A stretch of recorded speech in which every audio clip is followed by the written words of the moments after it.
Good afternoon and welcome to the Committee on Housing. We have a 1 o'clock agenda today considering resolutions. This meeting is being streamed live on YouTube. In the unlikely event that we will have to abruptly end this hearing due to technical difficulties, the committee will reconvene to discuss any outstanding business on Thursday, March 6th at 1 p.m. here in room 225, and a public notice will be posted on the legislature's website. If there are temporary technical glitches during your turn to testify via Zoom, we may have to move on to the next person due to time constraints. We appreciate your understanding and remind you that the committee has your written testimony. At this time, I'd like to welcome Vice Chair Kanuba to this meeting. We have 4 pairs of resolutions that we'll be considering today. The first is SCR 54 and SR 49, urging the Hawaii Housing Finance and Development Corporation to promote supportive housing in the state's low-income housing tax credit program. And for both of these measures, we have one testifier, the HHFDC, with comments. Is there anyone else wishing to testify on SCR 54 or SR 49?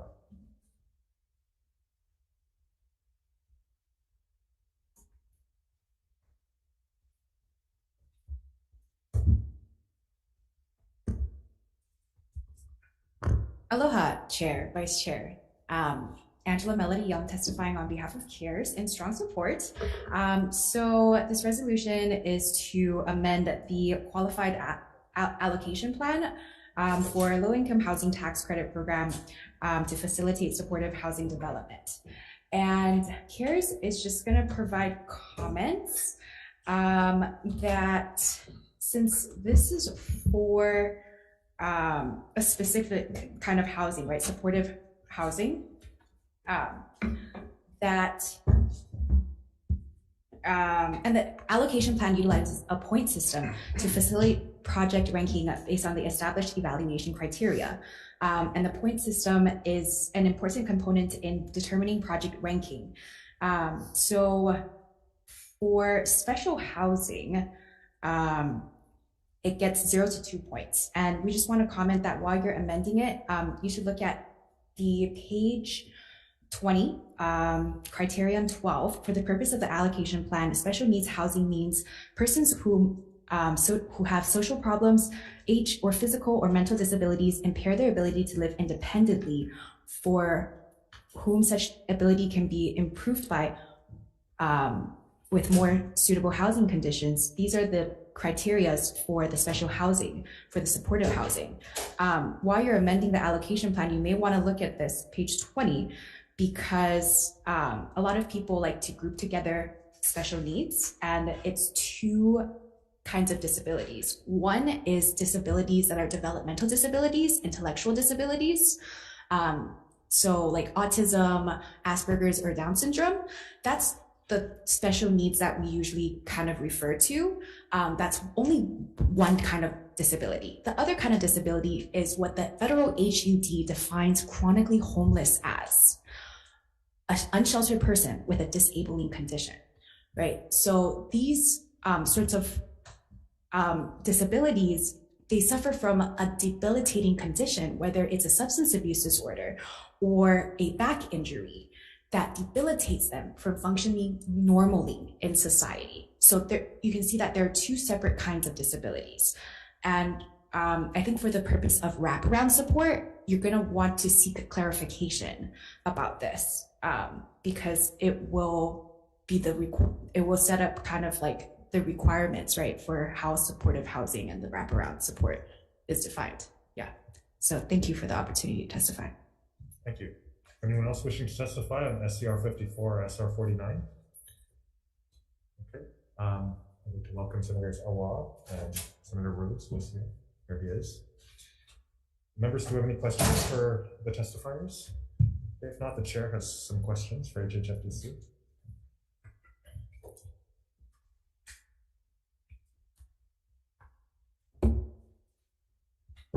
Good afternoon, Chair. Delman Wan, HHFDC, and with me I have our Finance Branch Chief, David Oy. Thank you for your testimony.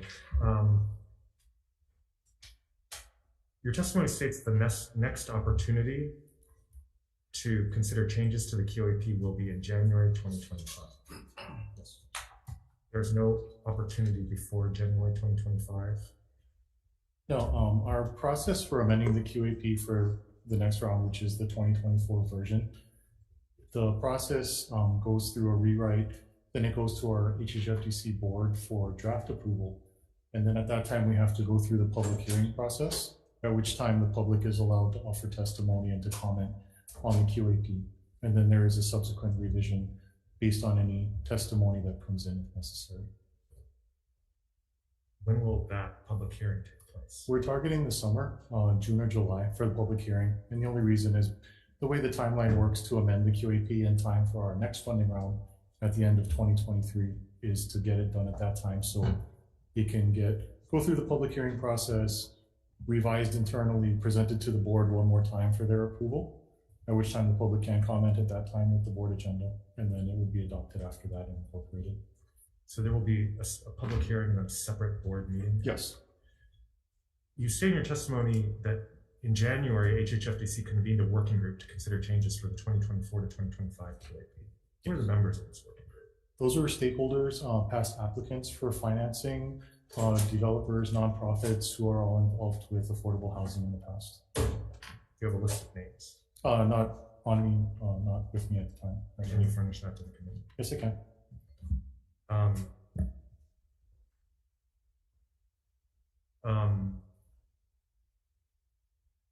Why do you give preferential access to this drafting process to a handpicked group of developers and other stakeholders? I don't feel it's a preferential access to it's merely a group convened for them to express their concerns with experience in their past applications. These are all mostly developers who at some time or another have been through the consolidated application process, whether they have been successful in getting awarded or not. They provide the input from the development community, those who use the QAP, to give the best feedback, positive or negative, for suggestions. We don't have any decision making from that group. It's just a forum to offer comments or feedback at the time. Is this group subject to the Sunshine Law? No, they're not. We do not believe they're subject to the Sunshine Law. It's not a board or a group that's appointed. They're not given any sort of executive power or decision-making ability, and no decisions are made within this group. It's just for discussion purposes. The draft that you'll be presenting for public hearing and to the board, Yes.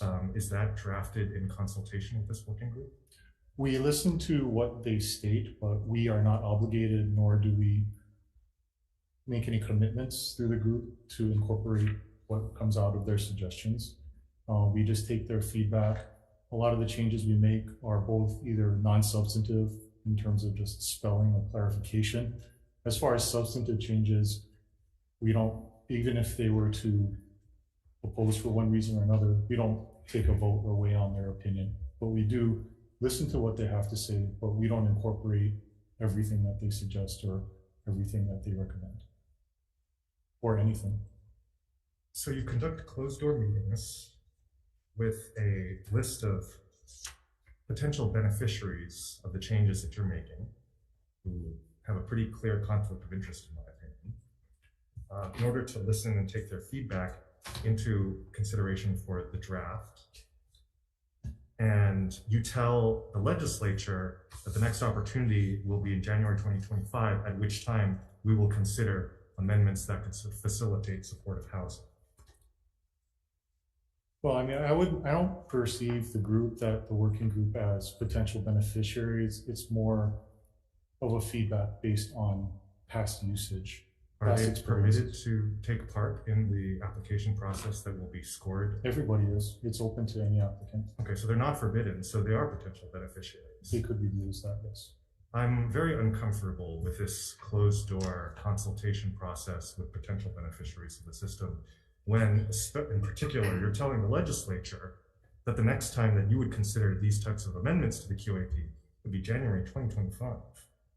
The chair will also note at this time that I was not notified about this consultation process, and I don't think any of my colleagues were. And am puzzled as the lack of transparency in addressing the QAP. As you know, the state faces a severe housing shortage. The legislature has been working on a number of measures. Today, we're hearing two pairs of resolutions addressing the QAP. And HHFDC's response is just, you're not welcome to our closed door meetings. Well, we feel like the opportunity at the public hearing, through the public hearing process, will give the public ample opportunity to have equal input into the process at that time. The draft that's presented at the public hearing is not final by any means. It's still subject to amendment, which is why it's done so early in the process. So why do the developers get a special closed door meeting as opposed to accessing the public revision process, just like you're asking the legislature to do? I can't answer that with any background knowledge at the time. I'm following the procedure that's been in place in terms of consulting the developers and the stakeholders.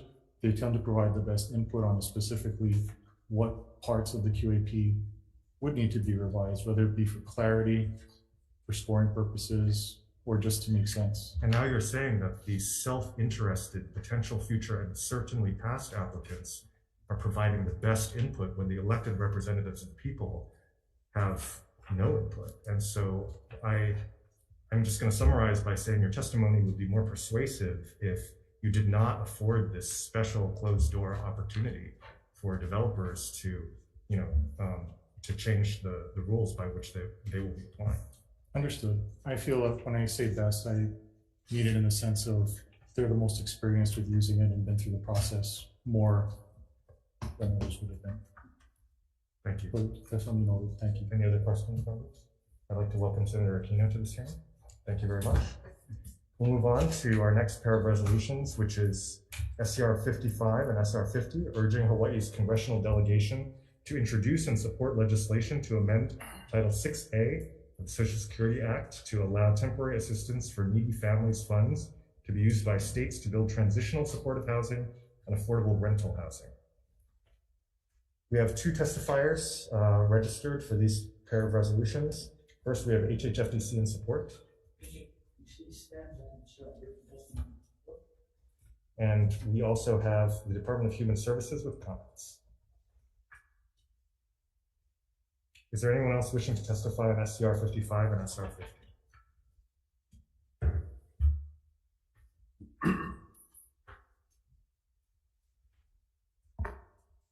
Aloha, Chair, Vice Chair, and the committee, Angela Melody Young, testifying on behalf of CARES to provide comments. So although I'm actually from the public safety sector, as a concerned citizen and as other citizens may know, homelessness and housing are interconnected. So although housing is not my thing, as an advocacy grassroots, CARES has valuable information to provide to bridge the gap from the community to the government resources. And we've been at every single city council hearing in the last year. So so we're just providing comments from the things that we've heard and our research. So the temporary assistance for needing families is from the Social Security Act, and it is the federal provisions. And because temporary assistance for needy families is usually for low income, maybe some homeless, right? Usually homeless are not just temporary assistance, they're another level of low income. But this is all tied in together because while the housing sector is considering, while the Housing Committee is considering amending the Social Security Act, it should also be for consideration to amend the Social Security Act as it relates to the Medicaid and Medicare provisions, because the homeless and also some maybe temporarily needy families, they're going to need the health provisions from the Medicaid and Medicare provided from the Social Security Act. Because if the plan is to rescue all the homeless, and there are ambitious goals in the legislature and homelessness by 2030, the question is then, are the federal provisions set up to handle the unprecedented volume? Once all the homeless get rescued and they get their welfare, DHS gives them Quest integration benefits. And if hundreds of homeless are getting treatment at the same time and Medicaid and Medicare can't provide, then where is that funding going to be sourced from? Because opiate treatment, trauma care are provisions from the Social Security Act through Medicaid and Medicare. So these are also wraparound support for housing. So it's good to seek clarification about this for, okay, thank you for the opportunity to testify. Thank you. Anyone else wishing to testify on SCR 55 or SR 50? Okay, if not, members, do we have any questions? Okay, we'll move forward to SCR 130 and SR 132, urging HHFDC to revise the prioritization and evaluation and ranking criteria for its allocation of low-income housing tax credits and awards from the Rental Housing Revolving Fund. And we have one registered testifier, HHFDC, with comments. Thank you. Anyone else wishing to testify on SCR 130 and SR 132? Aloha, Angela Melody Young testifying on behalf of CARES in strong support. So the Rental Housing Revolving Fund provides equity gap, low interest loans to qualified owners and developers constructing affordable housing units. We're just going to provide comments to the legislature to work with developers that have built good affordable housing projects. Thank you for the opportunity to testify. Thank you. Anyone else wishing to testify on SCR 130 and SR 132? Okay, if not, I do have some questions for HHFDC.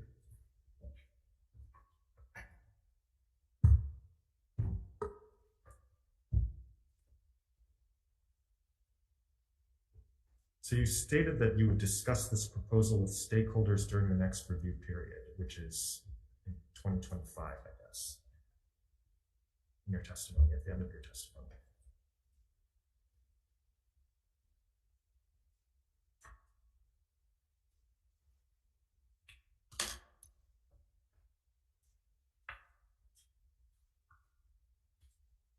Is there any reason why you're not going to consider this feedback in your current review period? I'm just looking for at the end of your testimony, right before thank you for the opportunity to testify. Well, it can be discussed, and as we went through and we discussed with you in the last testimony, you know, this can be brought to the public. Public can bring forward this at the time that we have public hearing to discuss this as well. One of the things we do for when we allocate our scores for RHRF and LIHTC, you know, we do give additional scoring for efficient use of resources. So, you know, we do give past experience points for past experience as well. So if a developer has developed affordable housing projects that have been placed in service in Hawaii before, they would get additional points in our QAP. If this and the previous QAP resolution are adopted, will you consider them for the current revision that's taking place now? Well, if it were adopted, we could bring forth and see what the public comment says. So we do, the scoring criteria is a larger task. We would consider it. You know, we understand the importance of efficient use of state funds, but we want to make sure that our criteria for the LIHTC awards and for rental housing revolving fund award the most efficient use of the project by prioritizing certain projects, you know, for reasons outside of feasibility. We may not be using the state's resources most efficiently in terms of our awards. We always try to forward based on efficiency of evidence.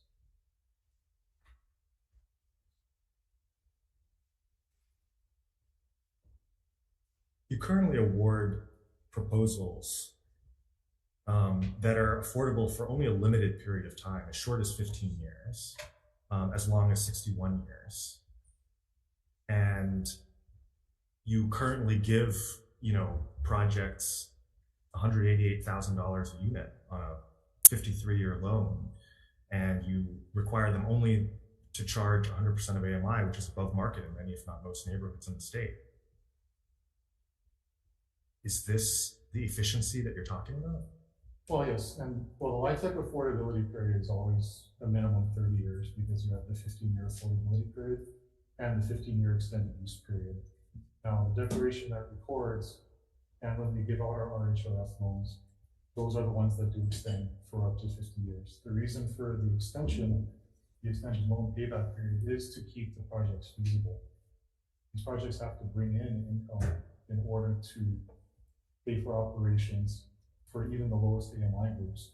So if a project sponsors and has units at 30, 50, 60% AMI, the rents don't support, you know, a stronger payback period. So if we were to require shorter periods for the same loan, which would increase the payback, we couldn't afford to offer rents at the lower rates. So while I agree with you that 50 years is a long time to repay a loan, as we discussed previously, you know, maybe not going to see most of these repaid, but it's required in order to keep the rents low and the project's feasible, so we can rent to the lowest AMI. So the QAP doesn't require anything; it just awards points to various criteria, right? Well, no, it has requirements for in terms of the unit mix and what the AMIs it serves. It awards for experience. Okay, but for the purposes of, for example, an accelerated rate of repayment.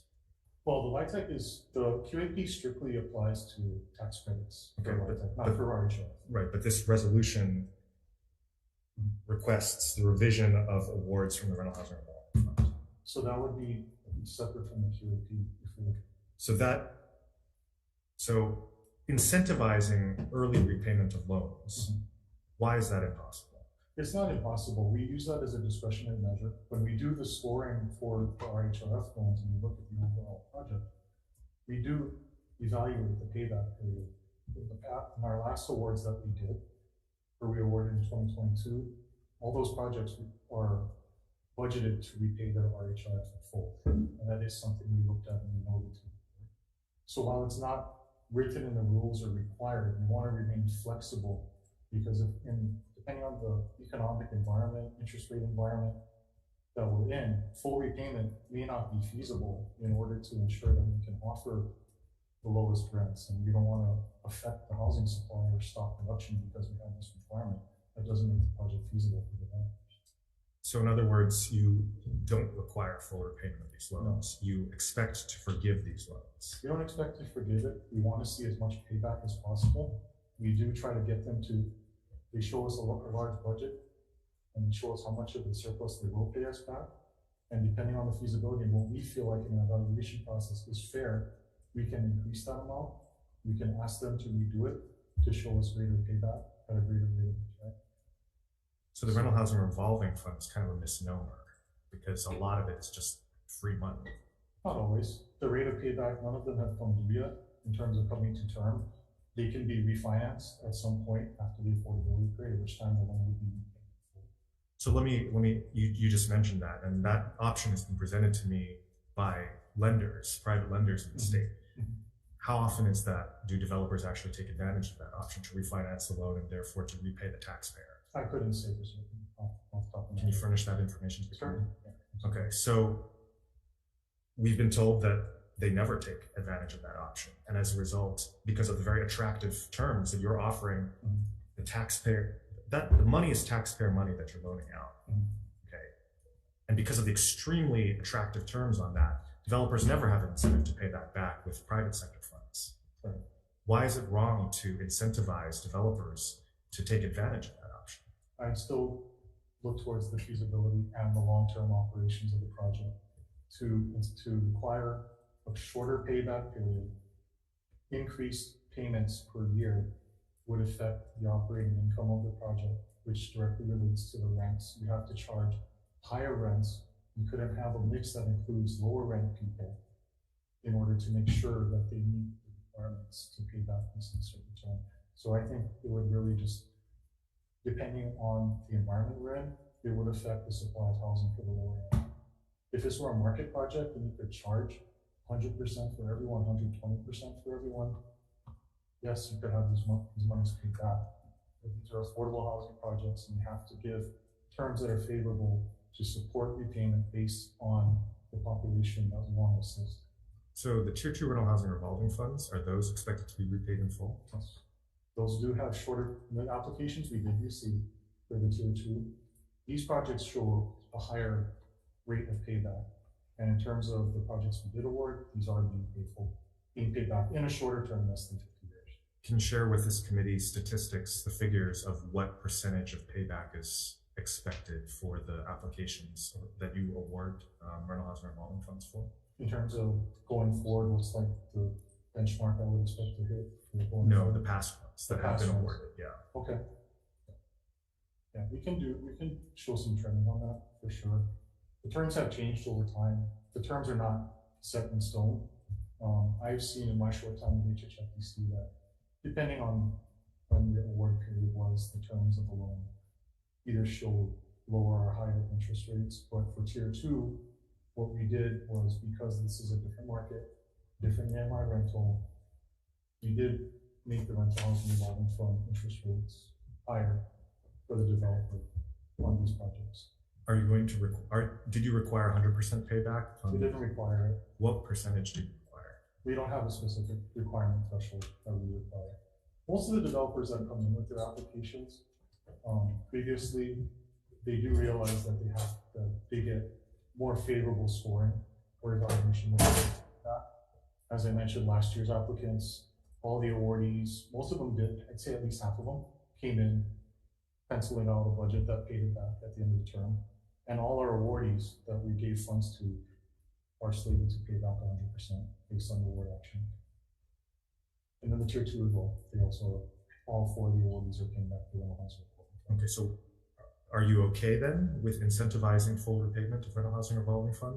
I'm not in favor of putting it a threshold in writing. I think it's a discretionary item that's subject to a lot of things, such as the interest rate environment, the cost of building.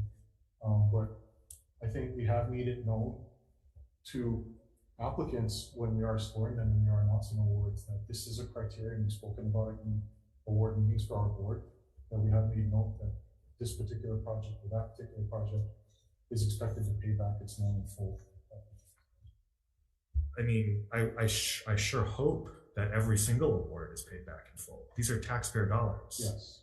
Okay, and the people who pay into these taxpayer dollars in many cases cannot afford to rent the very apartments that they themselves are subsidizing.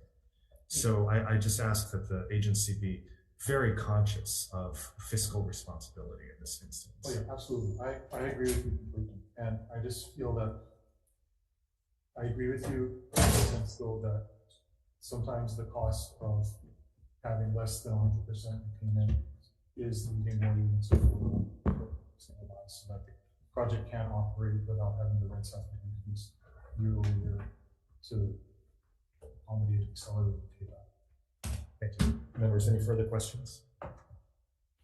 Okay, thank you very much. If not, we'll proceed to the last pair of resolutions that we have today. SCR 151 and SR 179, reaffirming the commitment to increase the state's affordable housing stock by not allocating special purpose revenue bonds and discouraging the use of special purpose revenue bonds. We have one registered testifier, HHFDC, in support. Thank you. Is there anyone else wishing to testify on SCR 151 and SR 179?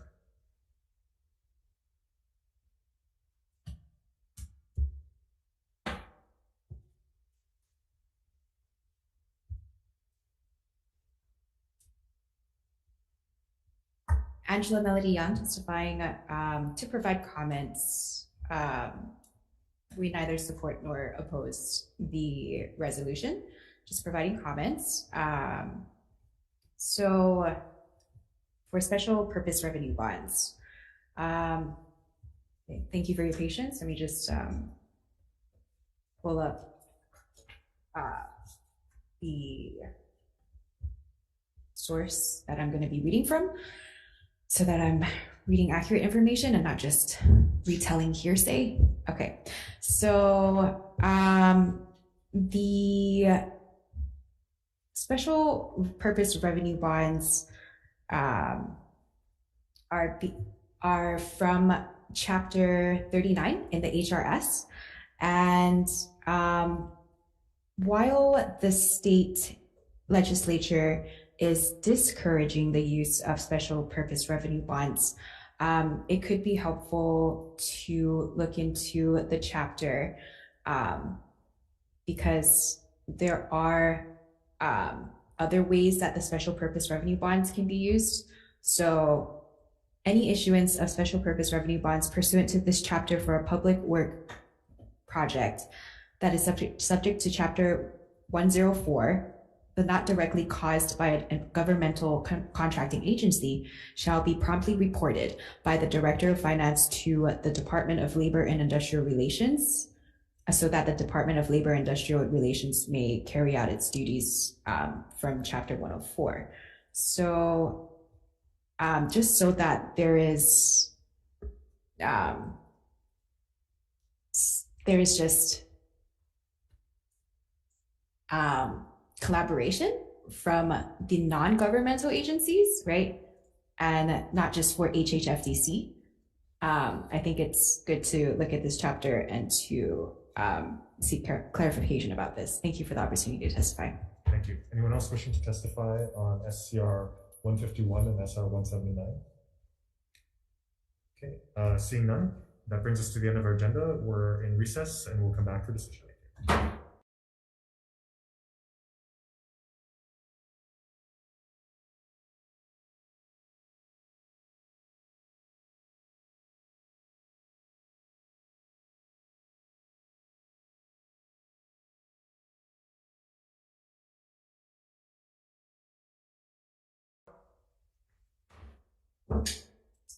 Welcome back. We're going to be doing decision making on the Committee on Housing's 1 p.m. agenda.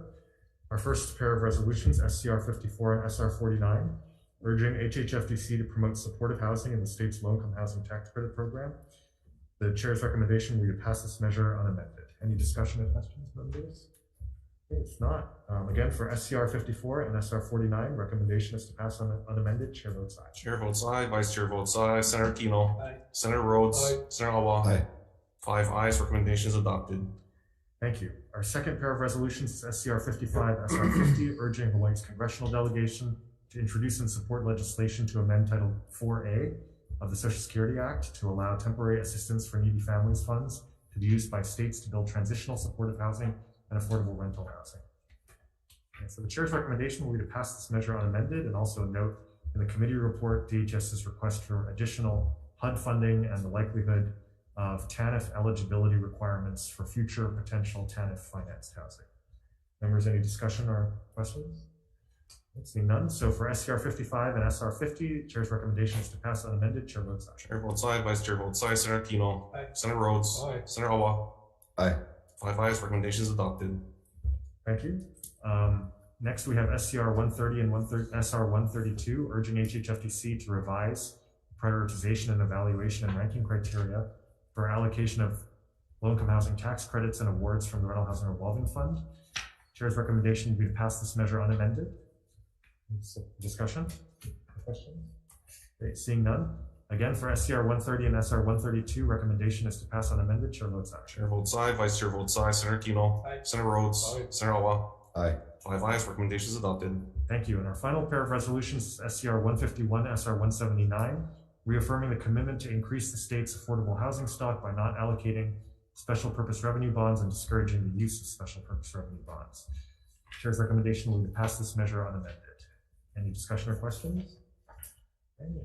Chair's recommendation, SCR 151 and SR 179, is to pass unamended. Chair votes aye. Chair votes aye. Vice Chair votes aye. Senator Tino. Aye. Senator Rhodes. Aye. Senator Awa. Aye. 5 ayes. Recommendation is adopted. Thank you. There being no further business, this hearing is adjourned.